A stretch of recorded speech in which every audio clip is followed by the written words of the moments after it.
Hello, I'm Richard Chambers, Senior Internal Audit Advisor at AuditBoard, and welcome to another in my continuing series, Agents of Change. I'm joined today by Kurt Weirich, the National Manager of Internal Audit for Kia America.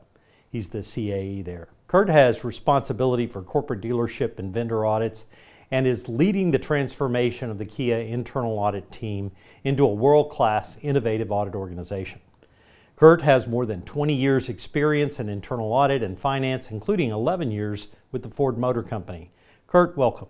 Thank you. Thank you, Richard. Glad to be here. Kurt, you know, in my book, Agents of Change, I make the case that internal audit, to be successful in the future, is going to need to embrace changes and be catalysts for transformational change in the organizations they serve. How does that sound to you in terms of a mission for internal audit? I believe it is the correct mission for our team here at Kia America. I think we have the ability to change our current culture. I'm relatively recent to Kia, and I'm bringing in my enhancement ideas, but the key is to add value and support our business objectives. So how we do that is, I believe, a partnership approach with the business. We have Kia dealerships as well that we work with. So it's a multifaceted approach, but we absolutely have to add value from the internal audit department. It sounds like you're making some great progress there. How do your key stakeholders see that? Are they supportive of internal audit, making that kind of a strategic contribution to the organization? It's beginning to change. Again, we're gaining support. We have some new leadership in the department as well that is very supportive. So it's changing over time. So I would describe it as we do have support. And so I'm able to come in and make some additional changes that were perhaps not able to have been made in the past. Mm-hmm.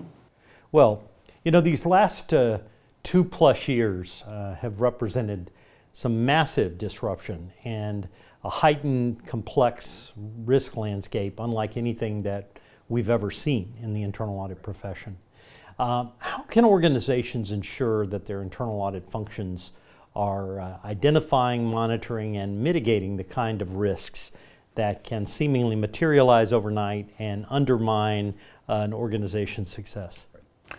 At Kia, we use a variety of risk indicators, and so we're actually including additional information that we haven't in the past. So that would include departments within Kia, but also externally. There's some additional data that we're bringing into our key risk indicators that was not there in the past, and that's being monitored on a regular basis. We've increased the frequency of some of our audits, for example, to identify areas that if we've been alerted perhaps by an external source or internal monitoring, we will take action to take a look at the highest risk areas first. We have limited resources, and we have to apply them appropriately based on the risk that's been identified. So we utilize a variety of approaches, including internal, external, and then frequency. You know, since the pandemic came on, a lot of things have changed, not the least of which is, you know, where we work and how we work. Considering the changing dynamics of the workplace during the pandemic, what should internal audit do when it comes to innovating the profession and how work is done now and in the future? That's an excellent question and certainly appropriate right now. We are still in COVID. We're not quite post-COVID, but we were, as a team, we were all working remotely. And I actually joined Kia during the pandemic.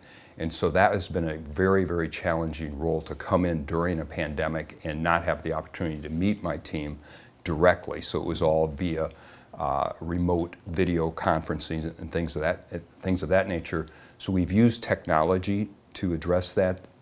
Currently, right now, we've permitted work from home is one of our strategies. We also have a hybrid approach where you can come into the office as well. So we are approaching it that way.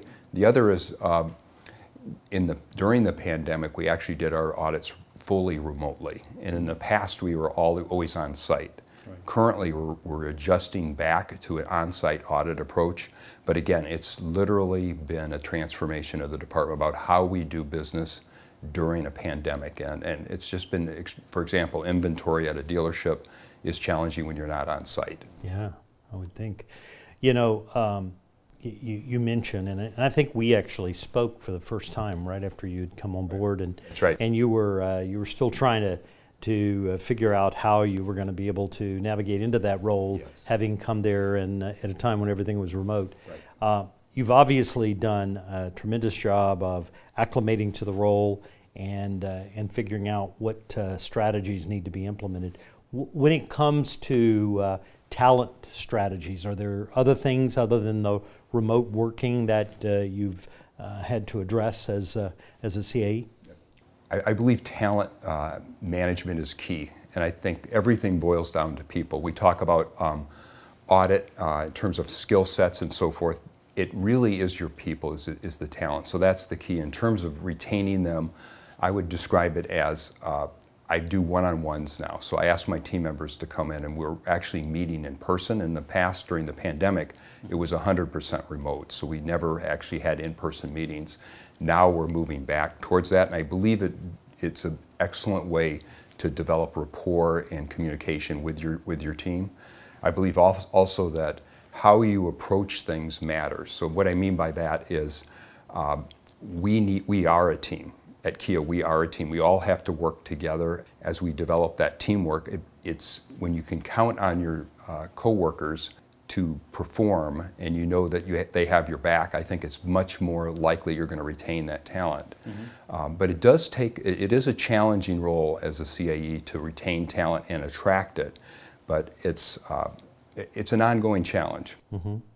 Especially, I would think, in an environment we've been in where you've got inflation at work and all the other uncertainties. I would think it's been a remarkably unique time to take over as a CAE. It really is, and certainly in the automotive industry, the price of gasoline is extremely high, and that was one of those factors that you have risks that you face as a company, whether it's supply chain is another. We build vehicles. There's multiple risks, but it is one of the most dynamic and challenging times to come in. And so it really is an ongoing challenge. And one of the tools, I use mindfulness a lot in my professional life to help me deal with some of those and identify what the key risks are. Yeah, you mentioned mindfulness, Kurt. I know you said that you use mindfulness in all facets of your life, and I wondered if you could share with our audience some examples of how you use it professionally. What are some of the benefits of purposeful mindfulness and how that provides success in an organization? Certainly. I think a lot of it boils down to it's really the key is focus in the present moment. And so what does that mean? It means whatever your task is at hand. We live in the age of distraction. So there's cell phones, you've got your laptops, you've got all sorts of devices around you.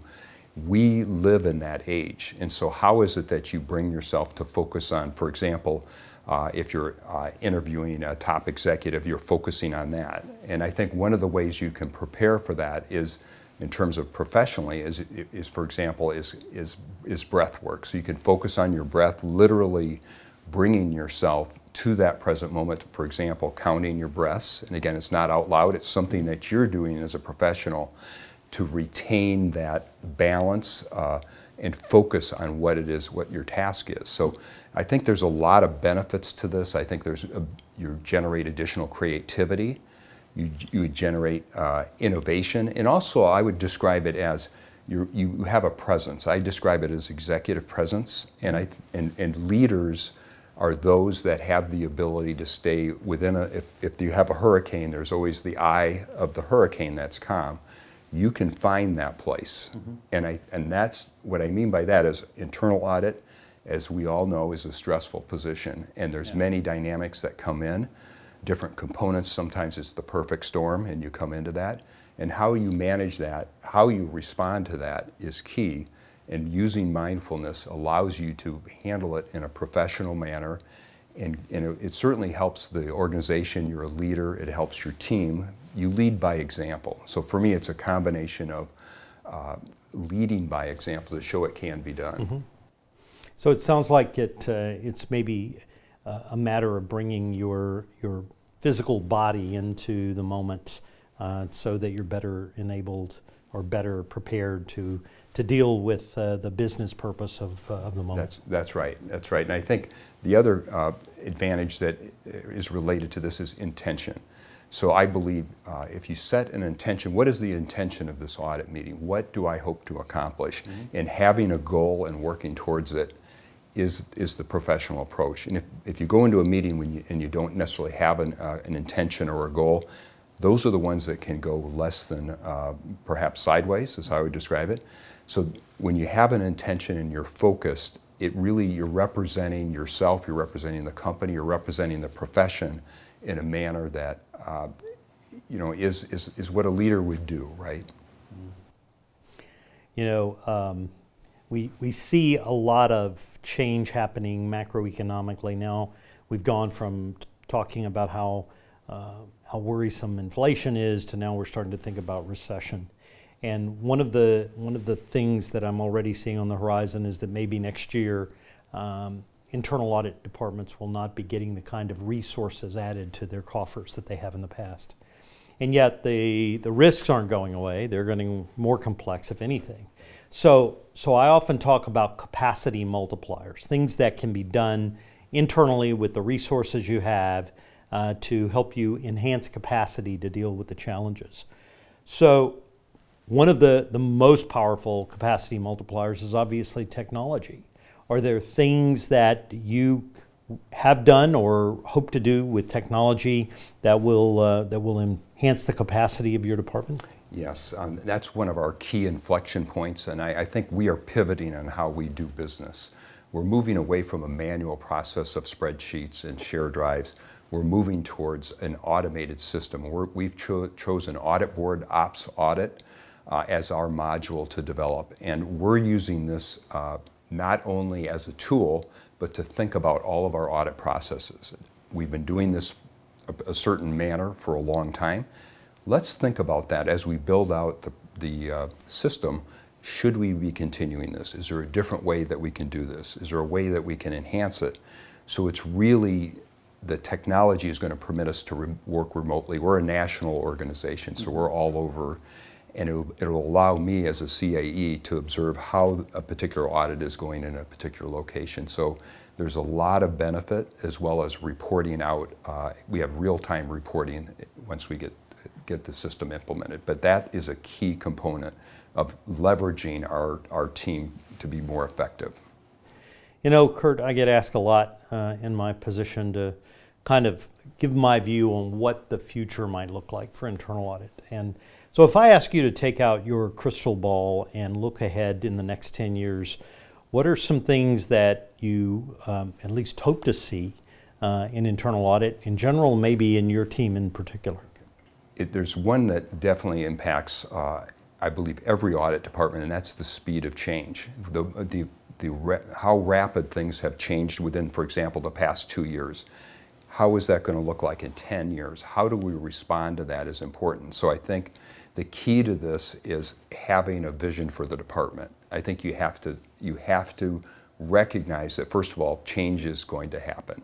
And I think one of the ways you can deal with that is having technology, for example, like AuditBoard. I think it's only going to continue to get better. So there's, for example, additional modules we can purchase, but the risks are always going to be changing. I think you have to be nimble. I think you have to be flexible as a department, because it's not going to be a constant. It's not business as usual. This is a new era that we're living in. I also think globality, I call it globality, but the global perspective is important. Kia is a company that's based out of South Korea, and we have to work with every market in the world. And so to have that perspective, we are more connected than ever. So we are actually, and that includes language, culture, et cetera. There's a lot of, I see that only increasing the amount of connection around the world. So we'll have to be able to interact with different markets and perform it. What are they looking for? Right. Adapt. You have to be able to adapt. I think in the past, you sort of stayed in your box. We have to be different. We have to have a wider view of how things are going to be. Well, some great insight and great advice. So, Kurt, thank you for joining me and for being here as part of our program today. I know that you've provided some great insights to our audience. I'm Richard Chambers, the Senior Internal Audit Advisor for AuditBoard.